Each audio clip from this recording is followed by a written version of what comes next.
Good afternoon. I'm Shawnee Au, and this is One News Now. Presidential candidate Leo de Guzman begins his Mindanao campaign in Misamis Occidental. We have JC Cosico joining us over the phone from Misamis City to give us the latest. Hi, JC. What is Caliody's agenda for today? Sean, it's a jam-packed schedule for the tandem of Leo de Guzman and Walden Bello as they kicked off their Mindanao leg of their rally today here in Misamis City. Now, earlier,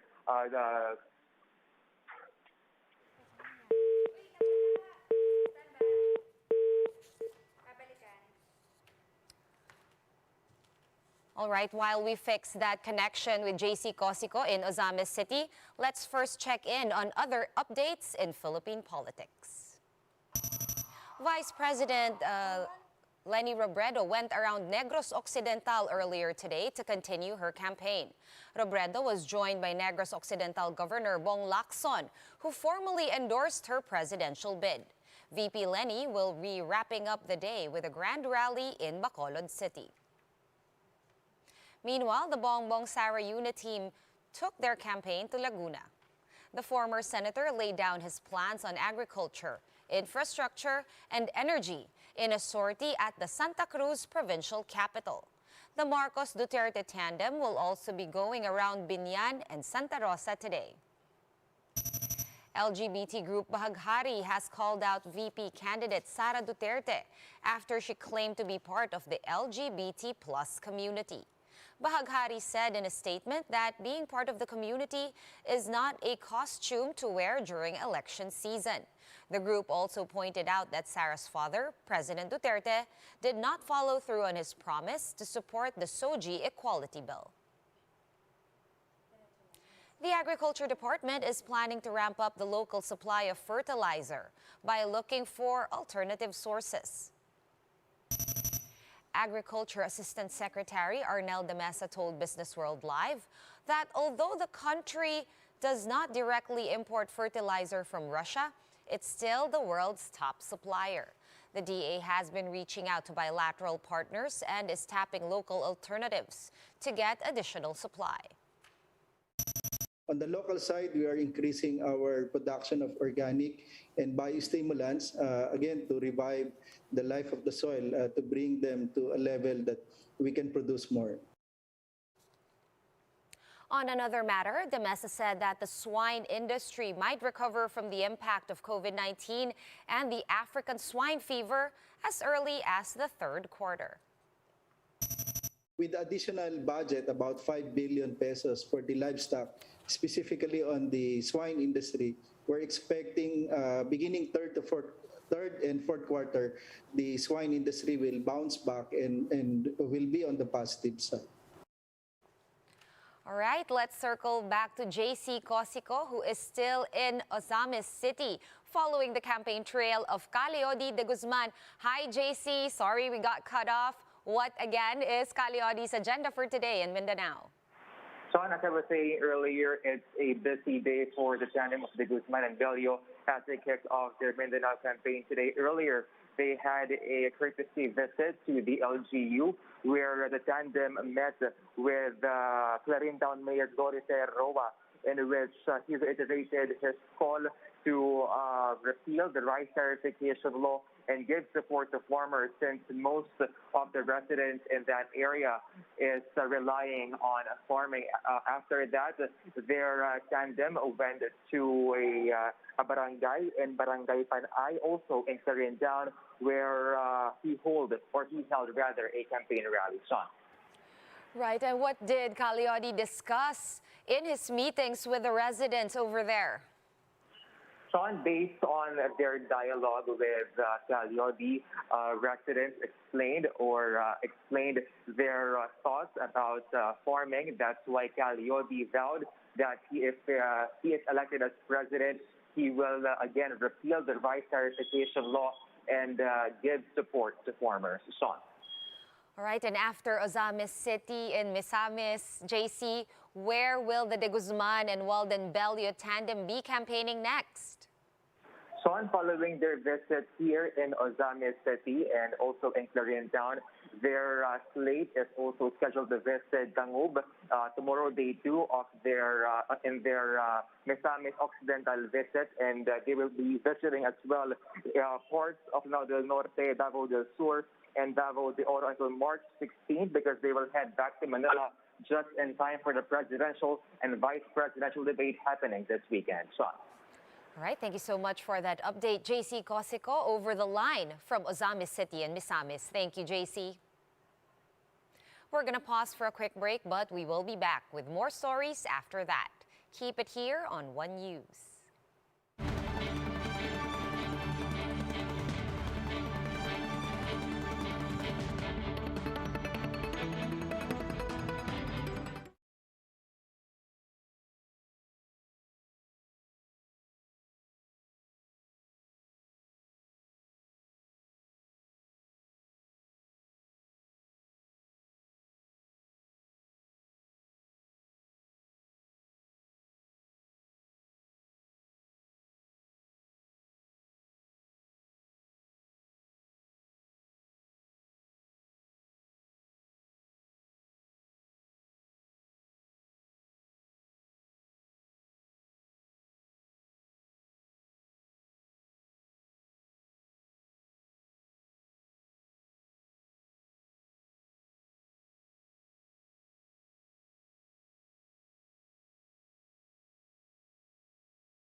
You're still watching One News Now. I'm Sean Yao. The Manila Bay Dolomite Beach will reopen next month, just in time for summer. Justine Punsalang with that story. As summer season is fast approaching, Metro Manila residents don't have to travel far to get their dose of vitamin C. This as the Manila Bay Dolomite Beach opens to the public after Holy Week. Visitors can now go to the artificial beach not only for pictures but also for swimming. The Department of Environment and Natural Resources said they are just doing some finishing touches. An additional 100 meters of dolomite sand will be placed near the Manila Yacht Club. The DENR is also finalizing the Memorandum of Agreement with the Defense Department and the Philippine Veterans Affairs Office to bring over 2 cannons from Corregidor. Lalaki ito, maglalagay tayo ng dalawang kanon dyan. Yung nakita nyo sa sine ng Guns of Navarone, history nito, dito nag-start ang giyera ng Manila. The move also symbolizes the battle for a cleaner Manila Bay. The DNR will conduct a saturation drive on Monday. This is to test the sewage systems of establishments surrounding Manila Bay. Violators may be forced to shut down. Merong sikreto itong Manila Bay, marami. Katulad din ng Boracay, when we discovered, nagpapabaho pa rin ng Boracay yung mga tubo sa ilalim. Ito, I was informed that may mga tubo sa ilalim nito. Yun ang gusto namin alamin kung saan galing yan. Para pati yung hotel, ipasarado natin. The DENR is targeting to make the Manila Bay Dolomite Beach safe for swimming before the end of the president's term. For News 5, Justine Punsalang. We are One News.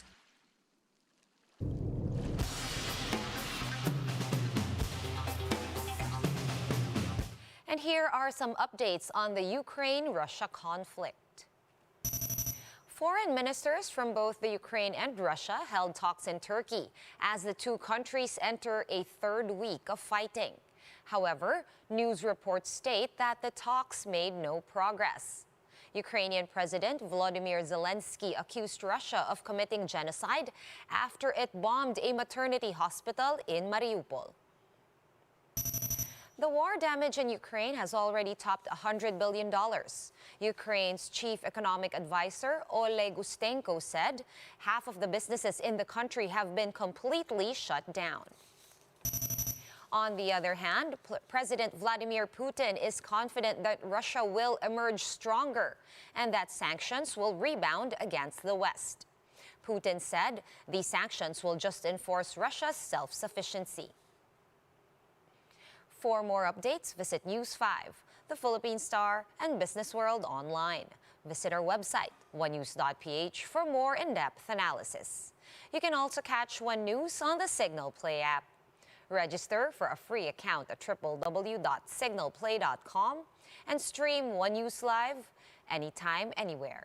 Masks on, wash hands, and stay safe, Philippines. I am Sean Yao. We are One News.